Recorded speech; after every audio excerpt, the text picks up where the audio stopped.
What's happening, my dudes, and welcome back to the Triple Lock channel. I hope you're all doing epic. I thought I'd begin this review by running through a few nerdy specs and stats, just so you can get a little bit more info about the bike.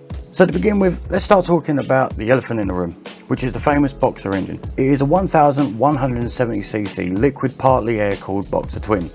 Now, even though the lump protrudes quite far out of the chassis, I haven't really experienced that many shin taps as I thought I would, and I certainly feel it does add a good bit of character to the bike. Just as long as you add some crash bars, just for a bit of added confidence in case the unimaginable does happen and you do drop the big German buffalo. With around 125 brake horsepower, coming in at 125 foot-pounds of torque as well, it helps to make up the top speed of around about 125, 130 miles per hour. But that's if you're reading from a spec sheet, and I'm sure I've actually seen other GSs do that a little bit more. And having now experienced living with mine for just over a month, I now know how little of a slouch this machine really is, and no matter what gear I'm in, I can always get moving on the dial, which really does help, especially when pulling motorway miles, and I never really feel the need for it to give me more. And with the engine being as low as it is, flicking it in and out of the twisties could not be easier, and that's all because of its lower centre of gravity, which also makes for slower manoeuvres much less of a chore. Another point I should really add about the engine protruding the way it does is if you like wrenching and servicing your own machine, you will find it much more satisfying place to be, especially when changing the spark plugs. And even if you're not mechanically minded, I'm sure your mechanic will thank you for the blessing that you have given him a GS to work on for the day. Moving on now to the suspension, which can seem like a bit of a minefield of knowledge, but let's try to keep things as simple as possible. It is electronically controlled suspension called ESA, which not only lets you control the preload height, but also the dampening from the handlebars on the fly. So whether you're riding solo, with a pillion, or with your luggage, it has got you covered. And to think that this very intelligent suspension system could not get any better, the sensors are always reading the inputs from not only yourself, but also the feedback from the road, to continuously adjust the suspension whilst on the move. It has front forks similar to that of any ordinary motorcycle, but they are a little bit different. They haven't got the same dampening effect as any ordinary motorcycle would do, but that's not where the magic happens.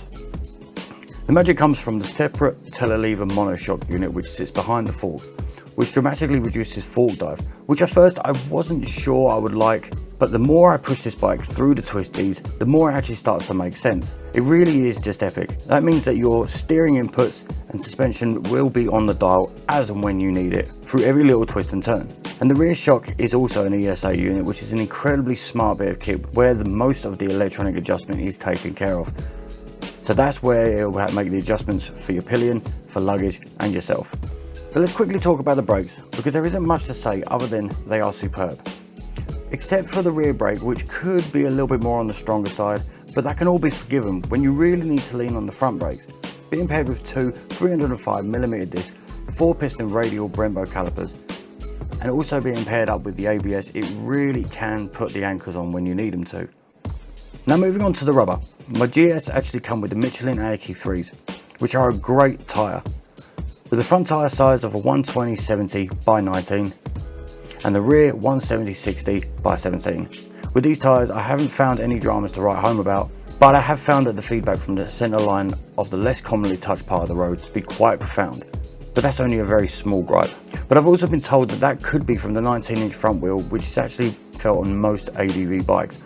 Now moving on to the LED lights. They are absolutely incredible in the night. With the brightness, I can only compare that to of a modern car. And being that I live in the countryside, I have no problem seeing exactly where I'm going, far ahead, or even if a daring deer decides to jump out of a bush and say hello. So that's always good for peace of mind.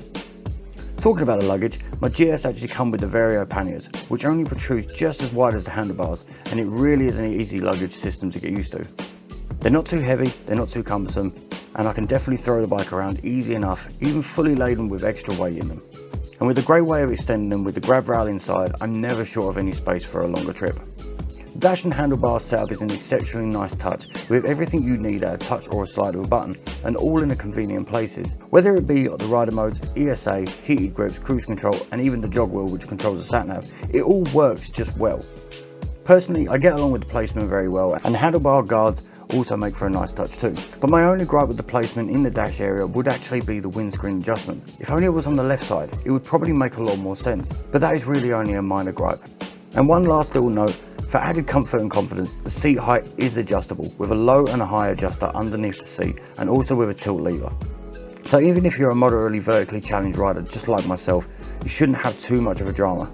And coming out from the regular seat height of 850mm, but then I've also paired my seat with the lowering rubber grommets, which take off around about 10mm. So that's enough of the boring specs and stats. Now I'm going to take you on the road and I can tell you my thoughts while I'm riding the bike. Catch you in a bit.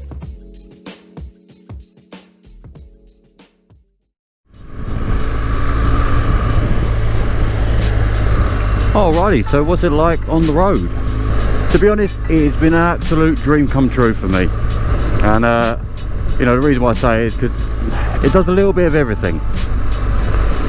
You know, not only does it, you know, get me to work, you know, it's not too cumbersome, which as much as it looks like it is, all the weight's down nice and low, so, you know, making it easily flickable. Oh great, they repaved this as well. Another point really on how useful this bike has been to me, because around where I live there's been non-stop of this repaving, and it's always with that sort of crap loose gravel, and this bike is just eating it up time and time again, so it makes it quite enjoyable to use. You know, not only that, it gets me a little bit more used to loose terrain, and sort of feeling how it feels in the back end gives it a little bit more of a wobble on bikes so large really. Then it hasn't actually given me any grief, so it's amazing.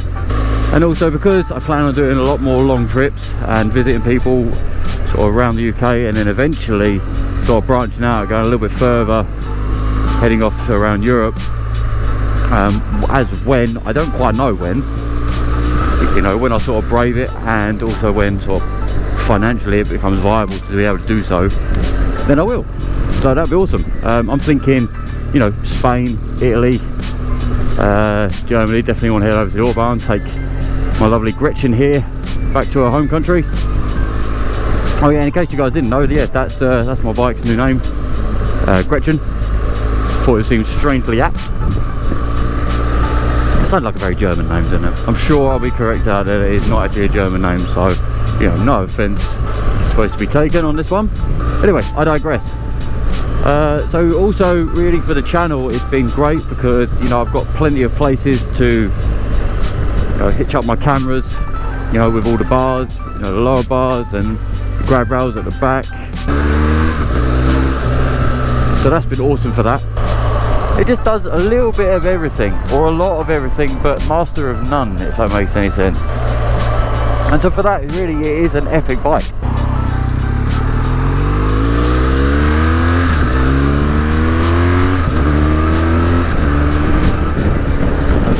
Oof, that torque, that still makes me smile every time, because I didn't know if it was going to be so torquey. I thought, okay, 1200cc engine, it's definitely going to be, but I thought with all the weight and everything and the way that BMW would probably design it, I didn't realise just how much of a monster it can really be when you really wring its neck, which is amazing. I loved every minute of it. You know, I've done a few sort of longer trips on it, and you know, I did wonder just how comfortable it really will be. You know, people brag about it all the time, saying, you know, you could do miles and miles and miles, hour after hour on this thing, and yeah, I've got to admit, they're right. You know, I've travelled from Norfolk to Cambridge on it. So far, as though that's the longest I've done, but I've got a trip next week heading up to the Lake District, as if you've watched my last video, sort of talking briefly about that. I'll be heading up there to go and see Zen Motorcycles Training School. They've organised this tour, so guys, thank you so much. And also heading up to film for the weekend with QTube Adventures. If you haven't yet, give me a subscribe. They're very entertaining, awesome for a good laugh.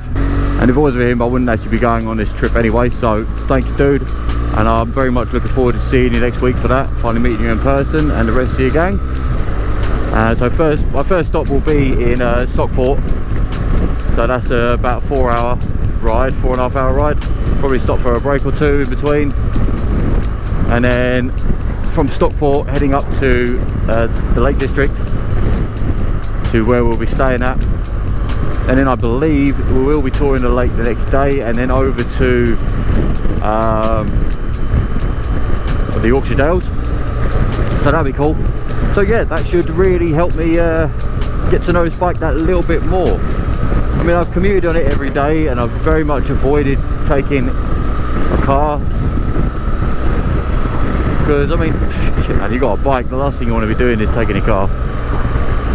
Oh, so good to finally be getting around to doing this review video of this bike. I just wanted to take a little bit of time to get to know it first. So now I've had it for about a month or so and rode it every single day, got to know it, you know, all the controls, how it handles, and also not only that, because of my height,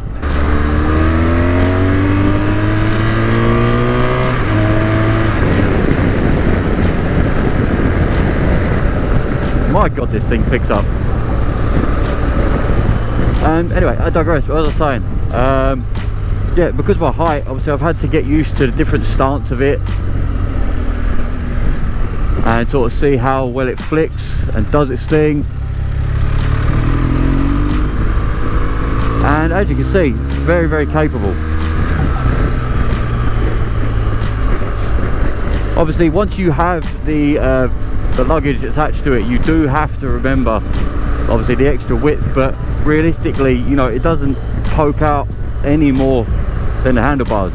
So as long as you keep that in mind, you shouldn't really have much of a problem. You just got to remember, as you're sort of flicking in one way and then flicking out the other, so your tail end is obviously going to be following you, so you don't want to be clipping things. But so far so good, I haven't had any problems with it. You can sort of generally get a good sense as to when you can filter with it and what gaps you can sort of fit through, and if you don't, you sort of just get used to it. Please don't pull out.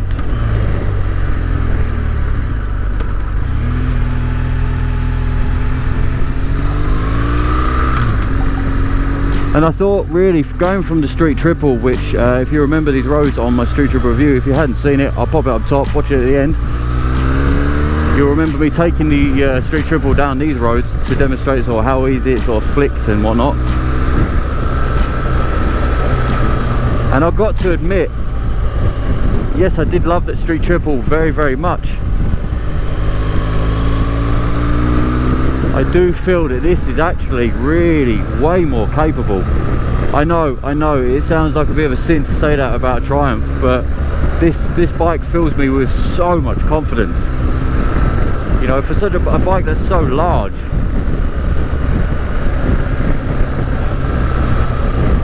But it just handles like an absolute dream, and obviously that's going to be because of that fancy telelever suspension at the front. It's obviously always reading the roads.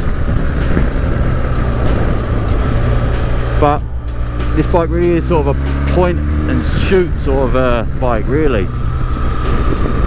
You know, and I don't feel like I have to lean off, give it a big Marquez. It just does it. It does it like a dream.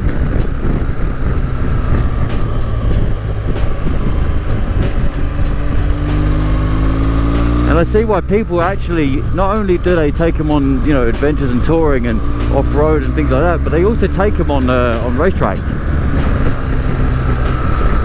And I'm very much starting to see why. Looks like I've got a scooter joined in my gang.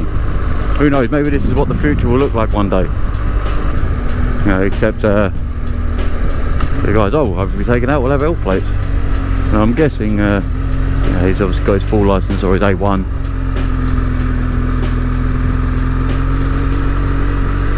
See what I mean, guys? It doesn't matter what you're on.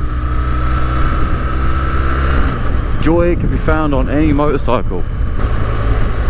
I mean, I kind of wanted to be getting a move on, but I don't really want to spook the guy. And a big old hungry GS looking like a bear coming up in his mirrors. Might make him sort of, you know, get a bit spooked. I don't want to do that. I don't want to do that. So, nice leisurely cruise with this guy. You know, I'm in no rush. Never in a rush. Yeah, I may like to get on with it, but I'm certainly not in a rush. Anyway, I digress. So as you see there, that was very easily flicked in and out, and you know, very easy to be getting on with. You know, doing some half decent pace. So yeah, awesome, really cool stuff. you know, as far as sort of comfort goes, yes, the seat is pretty comfortable, pretty nice. You know, I reckon I could spend many hours on this.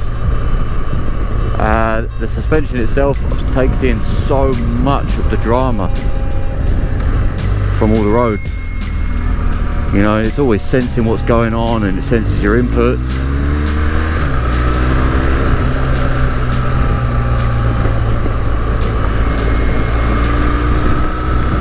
So that's pretty awesome too. Even when you sort of head onto some of this ugly stuff here in the middle, it doesn't really phase it, I've got to be honest. You just glide right over it. So no need to really be afraid of what is going on. Also paired up with the traction control, with the ABS, things like that. It just it makes it a true dream to ride. So I really don't regret getting rid of the street triple for this, because there is plenty of opportunity in the future to have toys like that. And it served me well for what it was.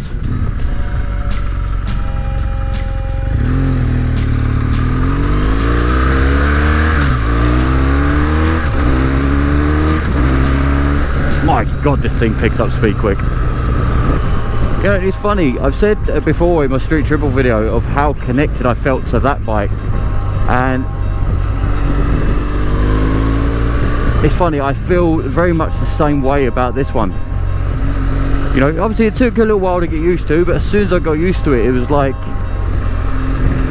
it's like I've had it for years.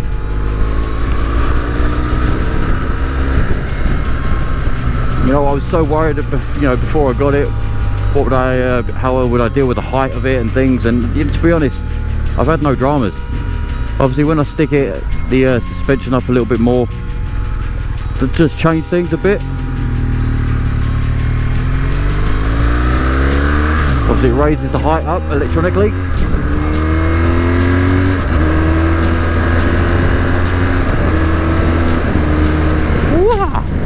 But as soon as I finally get a chance to take Mrs. Triple out on the back, then I can find out really just how useful that electronic suspension really is, in the sense that when I'm on my own and I turn up the suspension to fit for myself and luggage, not a problem. But when I turn it up for myself and a passenger when I'm on my own, then it's a little bit on the tall side. So what I'm kind of hoping is when Mrs. Triple jumps on the back, you should sort of squat down a little, not going to say a lot, and then that should hopefully help level the bike out. You know, there's nothing more that it was a pain in the arse with my previous bikes, where I had to consistently adjust it all manually and sort of put in some guesswork and then get the rulers out and think, oh god, what an absolute drama. I hated doing it, real pain in the butt. So, you know, being able to just do it all on the fly is absolutely fantastic. I suppose amenities, which I'm not quite really used to having loads of tools and gadgets and things. This sat nav being the elephant in the room, this thing is awesome. You know, it's got all updated maps. It is the latest version of it, which they chucked in with the bike, which is fantastic. Not only have you got the maps, you've also got all the specs and stats of what's going on with your bike on live readouts. So I've got my speed, I've got the front and rear tyre pressure, which is, I can't express how much I love that. All the interesting stuff, or all the nerdy stuff that some people might not actually find that interesting. Personally, me, I love seeing stats and specs and things like that. I mean, Christ, look at this.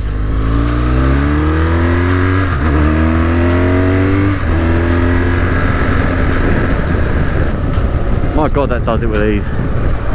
Yeah, so this for me is just a perfectly awesome setup. I really get a good kick out of it.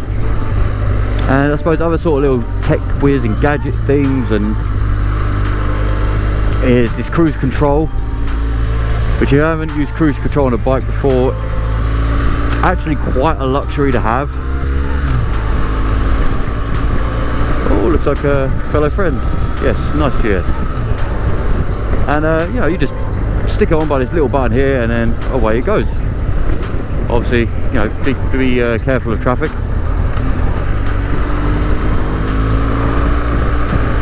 Zip past all this if we can avoid as much of it as possible.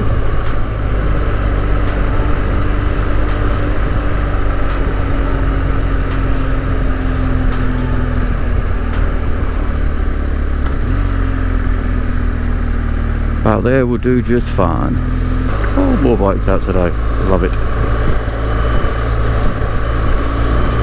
Now I know as it's starting to sort of creep towards, you know, the autumn and then the winter time. I know we're not quite over the summer yet. I'm not wishing it away by any means, but you know, we're going to see fewer and fewer bikes on the road, really, because you know, some people are fair weather riders, which is, you know, fair play to them. You know, I like riding all year round, and this bike I do believe is going to be absolutely amazing for that. So I'm going to attempt all year round to be doing on the bike videos. You know, obviously there's going to be days where no doubt it's probably going to snow and things, so I'm quite keen to see how it handles that.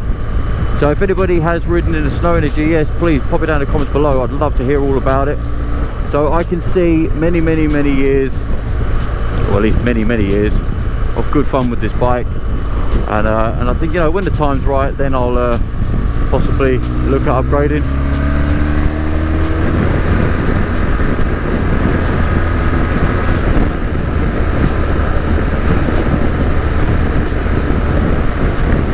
I do love a nice clean overtake, and nothing hasty or rush. So yeah, I can see many years of good riding out of this, and many good adventures to not only take myself on, but take you guys along with me. So, and it was just quite nice to showcase just how capable I've come to find that this bike really is. And I was definitely wrong about them over the years, because I had no interest in it. I've always been all about sport bikes, not adventure bikes or big bikes like this. And not only that, I always thought I was too short for it, which, you know, now I've found out I'm doing just fine.